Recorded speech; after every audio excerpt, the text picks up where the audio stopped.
Marthe, elle est fâchée, elle est irritée. Marthe sent qu'elle est victime d'une injustice. Marthe ne supporte pas ce qu'elle est en train de vivre. Marthe a voulu recevoir le Seigneur avec ce qu'elle avait de mieux, comme Abraham l'avait fait quand il avait reçu le Seigneur sous l'arbre. Non. Marthe voulait donner ce qu'il y avait de mieux. Mais la circonstance s'est débordée et elle ne pouvait plus offrir ce service qu'elle voulait faire. Servir les verres, les assiettes, le premier plat, le deuxième plat, le plat principal, le dessert, le fromage, non, je sais pas. Non, mais prévoir tout et servir tout le monde. Il n'y avait pas que Jésus, il y avait ses disciples. Et elle voit sa sœur assise sans rien faire. Elle est fatiguée, elle est à bout, elle est irritée. Et elle ne trouve rien de mieux à faire que reconvenir son Seigneur. Ah, toi, ça ne te fait rien, non? Ça ne te fait rien que moi, là, je suis en train de travailler comme une folle. Ma sœur, elle est là, assise, par terre, en train de t'écouter. Et toi, ça ne te fait rien. Tu ne vois pas l'injustice que je suis en train de vivre. Non seulement elle s'adresse à son Seigneur de cette façon, sinon elle lui dit ce qu'il doit faire. Dis-lui à Marie, dis-lui à ma sœur, qu'elle se lève et qu'elle vienne m'aider. Elle aussi, elle fait partie de cette maison, elle aussi devrait être en train de travailler, en train de servir. Dis-lui. Elle ose donner des indications à son Seigneur à propos de ce que son Seigneur devait faire pour elle et dans cette situation. Ce n'est pas la première fois que cela arrive à Jésus. Souvenez-vous, lorsque la foule avait suivi Jésus pour l'entendre parler, non, et dans ce désert où tout le monde s'était assis, et Jésus leur dit à ses disciples, donnez-leur à manger. Et les disciples ont dit non, renvoie-les à la maison, qu'ils aillent à la boulangerie, qu'ils aillent acheter du pain, qu'ils aillent au marché, qu'ils achètent quelque chose pour eux, qu'ils rentrent. Non? Et Jésus leur dit non, donnez-leur à manger. Les disciples pensaient que Jésus était en train de se tromper et que eux, ils avaient la meilleure solution. Et il leur disait, dis-leur de s'en aller. On se souvient de Pierre, lorsque Jésus annonce qu'il allait être arrêté à Jérusalem, qu'il allait être torturé, qu'il allait être tué par les principaux, les chefs des Juifs. Et Pierre ose reconvenir son Seigneur et lui dire « Non, Seigneur, cela ne t'arrivera jamais !» Complètement fou de penser de cette façon. Il pensait que lui, il pouvait le protéger. D'ailleurs, au moment de l'arrestation, il sort une épée en pensant que lui savait mieux que Jésus ce qui devait se passer. Souvenez-vous de sa famille, sa mère et ses frères qui sont venus le voir en lui disant « Ne va pas à Jérusalem. Là-bas, Hérode veut t'attraper et les chefs en veulent à ta peau. N'y va pas. Écoute-nous. Nous, on sait mieux que toi ce que tu dois faire. » Jésus leur dit « Allez-y. » Il les a laissés partir à Jérusalem à la fête, puis il y allait 2 jours plus tard, parce que Jésus n'attend pas nos indications pour agir. Il se peut que tu sois irrité Il se peut que tu sois fatigué. Il se peut que tu sentes que la vie est injuste, que le monde est injuste. Il se peut que tu vives des changements, des bouleversements, des incertitudes, des frustrations, de la puissance face à certaines situations, de la tristesse, de l'incompréhension.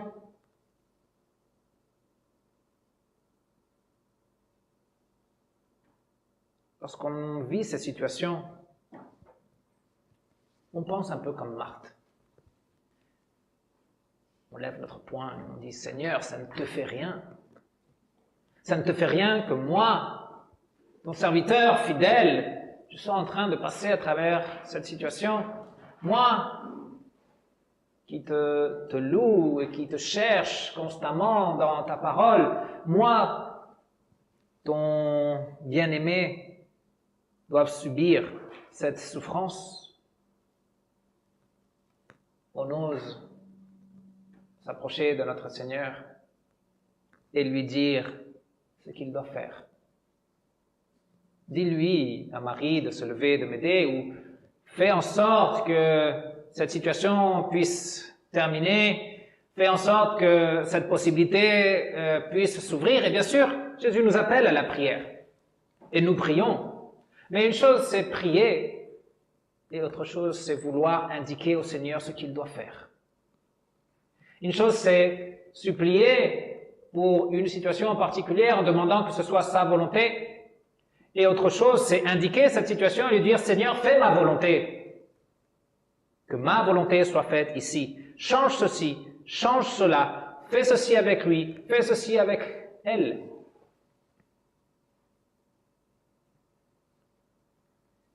Jésus fait un diagnostic de la situation de Marthe.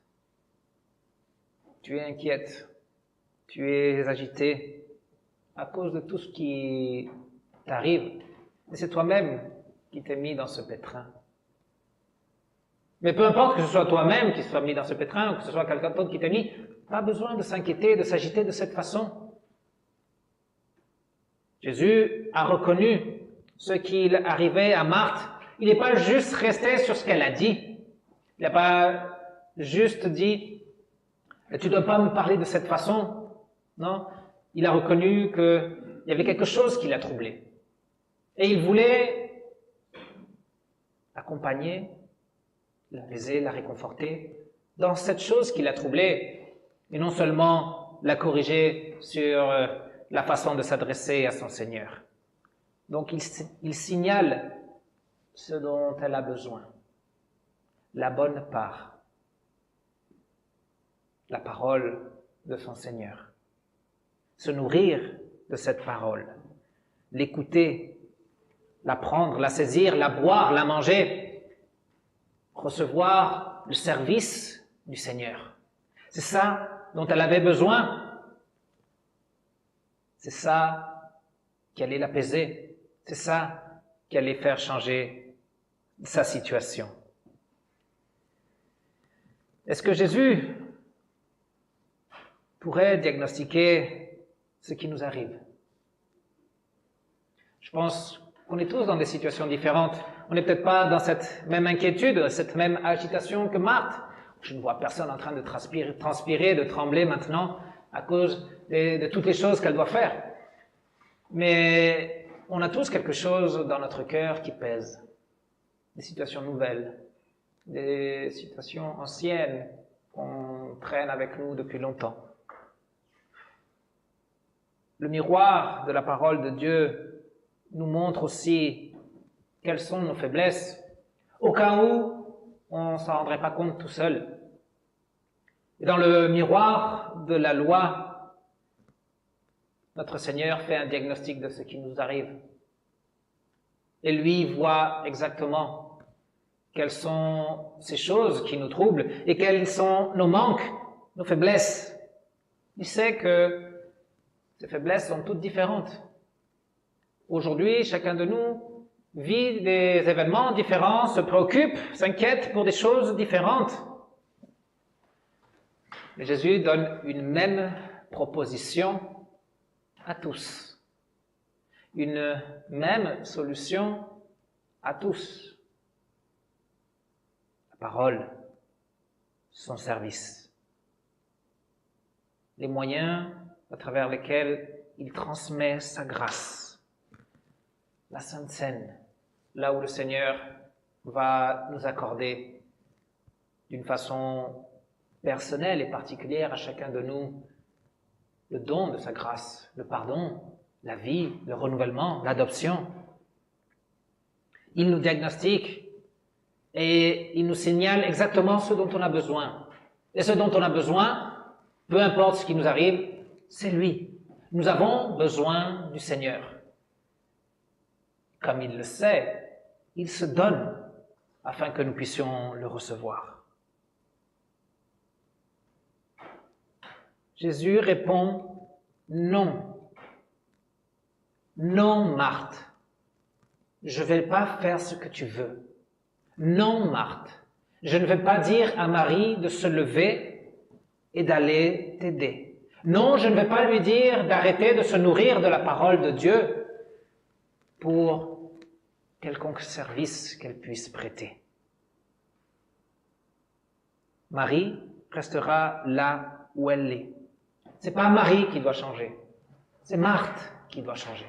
Elle doit changer de son comportement, elle doit changer son attitude, elle doit être plus humble face à son Seigneur, même si c'est dur.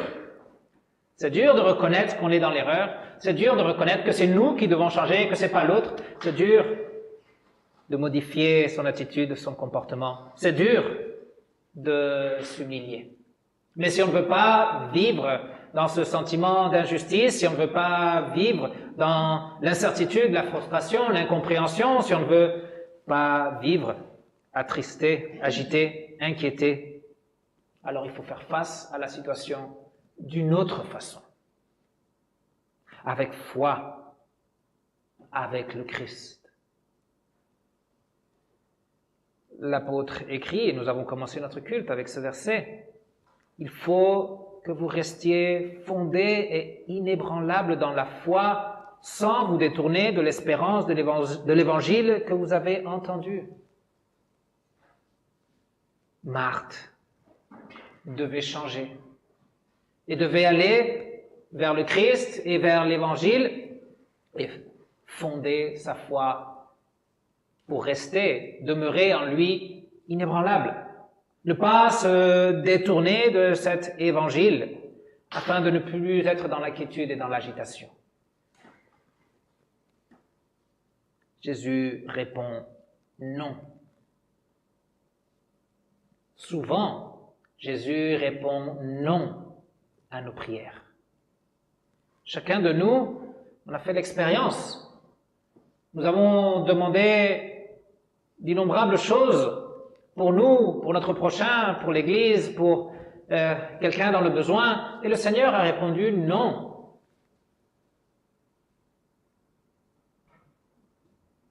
Mais s'il dit non, c'est parce qu'il y a une autre option qui est meilleure.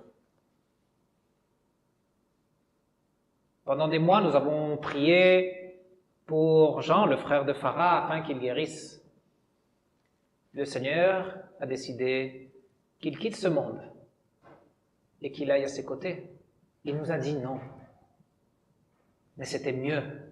Mieux pour lui, mieux pour nous.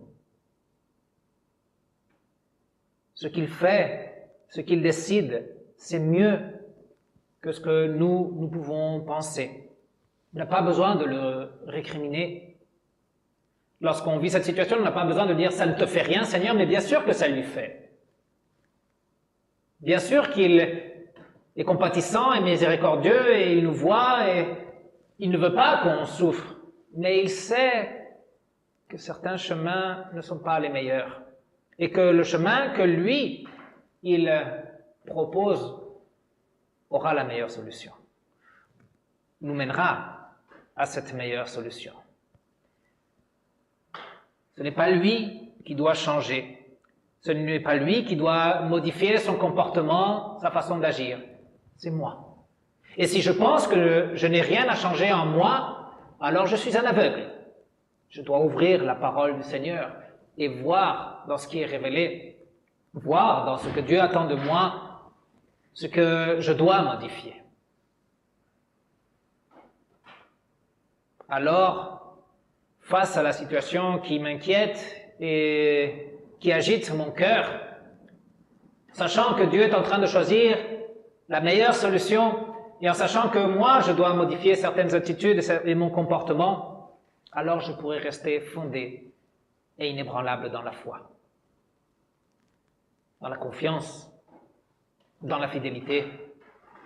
Parce que celui qui est venu pour moi, celui qui est mort pour moi, celui qui est ressuscité pour moi, ne m'a pas oublié, ne m'a pas délaissé. Et il continuera de me conduire et de me soutenir. Rester fondé et inébranlable dans la foi, dans la confiance en notre Seigneur et jamais nous détourner de l'évangile et de l'espérance de cet évangile. Parce que c'est lorsqu'on se détourne que le désastre arrive. Quand on s'éloigne, quand on décroche, c'est là que la chose devient pire.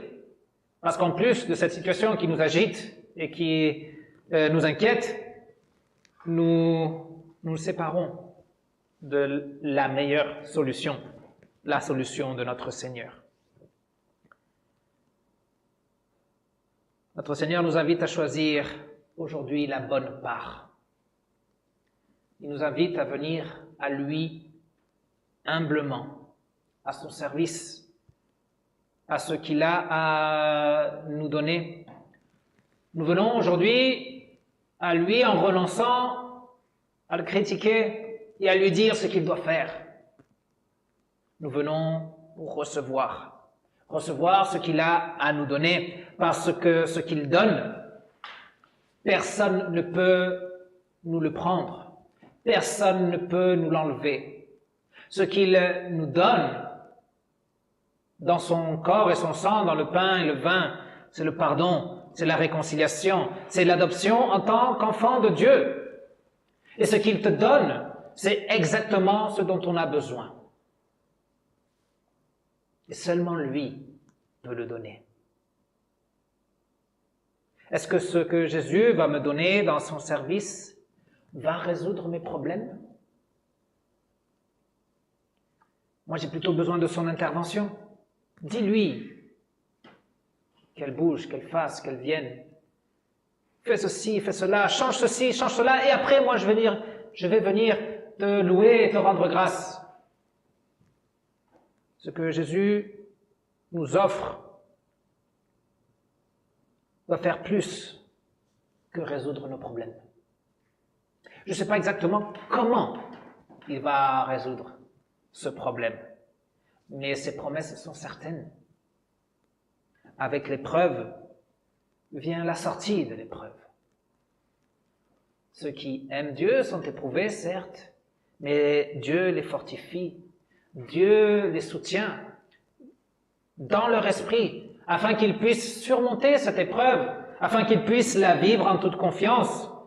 Avec Christ, rien n'est insurmontable, même pas la mort, puisque nous sommes victorieux en lui. Je ne sais pas comment il va résoudre mes problèmes, mais je suis certain qu'il fera le meilleur choix. Aujourd'hui, troublé, Jésus ne répond pas à ta prière. Aujourd'hui, Jésus garde silence. Aujourd'hui, Jésus te dit non à ce que tu es en train de lui demander. Ça arrive souvent. Mais il ne faut pas décrocher, il ne faut pas se détourner à cause de ça.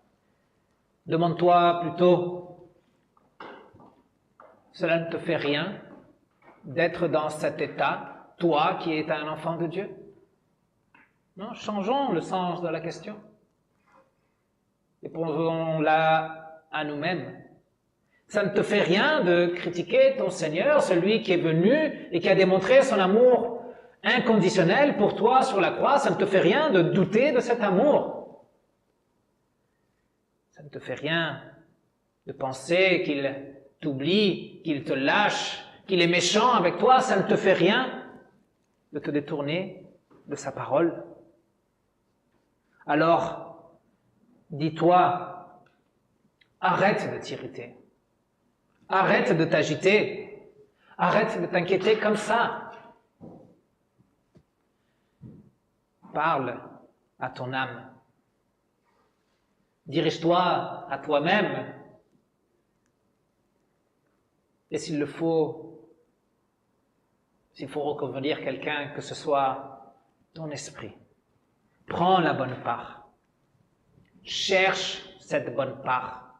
Chéris cette bonne part. Garde cette bonne part. Et réconforte-toi en elle. Résiste. Résiste à ce qui t'arrive. Résiste à la tentation de t'irriter, de t'agiter, de t'inquiéter. Résiste bien fondé dans la foi.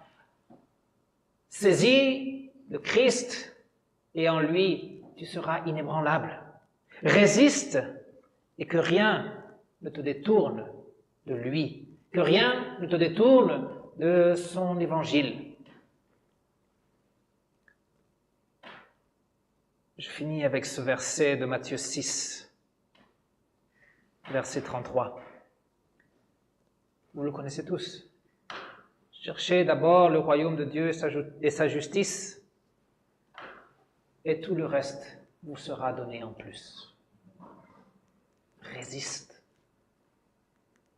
Accroche-toi à ton Seigneur. Cherche cette bonne part. Je ne sais pas comment, mais tout le reste te sera donné en plus, parce qu'il l'a promis. Que la paix de Dieu qui surpasse toute intelligence garde vos cœurs, garde vos pensées en Jésus-Christ, afin que vous ne soyez pas troublés, afin que vous ne soyez pas inquiets ou agités, afin que vous puissiez vivre de cette paix chaque jour et pour l'éternité. Amen.